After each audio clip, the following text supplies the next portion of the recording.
Janet, I know you're going to be happy because when Good Day Columbia comes right back, we're going to be talking to some well-dressed men and women. How about that, guys? We're talking penguins. Stay with us.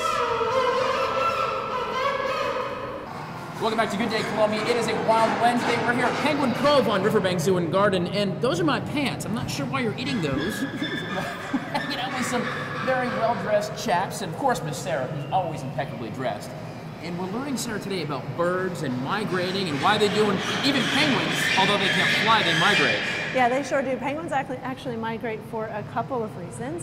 Penguins migrate, number one, to find their food. They'll follow ocean currents, and when the ocean temperature changes, they'll follow that to where their food goes.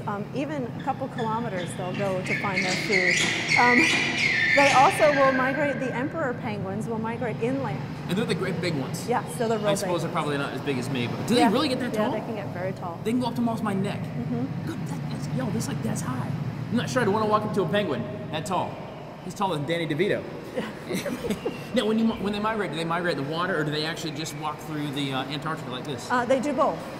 For their food, obviously they'll be migrating in the water, but when they lay their eggs and they raise their chicks, they're migrating inland. Right. So they'll come out of the water and walk 200 miles or so. They can walk to get to their chicks and to their eggs. Now, they're on land. They really don't have much of a defense. I mean, they've got a couple of feathers they can whap somebody with, but does that really open them up to predators? On land down in Antarctica, yes, it can.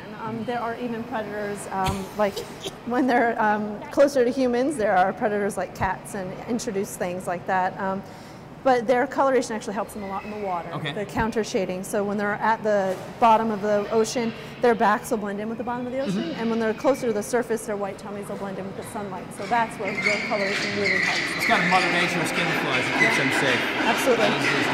So even these guys migrate. Now I understand there's 3 new guests, and we're going to meet them in a few minutes, right? Yes, there are. Hanging out in Penguin Cove, learning about migrations and birds and all things that, I was going to say fly, but I guess all things that have wings and maybe some feathers. Waterproof, be that as it may, right, little guy? We'll stick around. Good Day Columbia is coming right back. How about you? Take me for a swim. I need that finger, and those pants, and that shoe.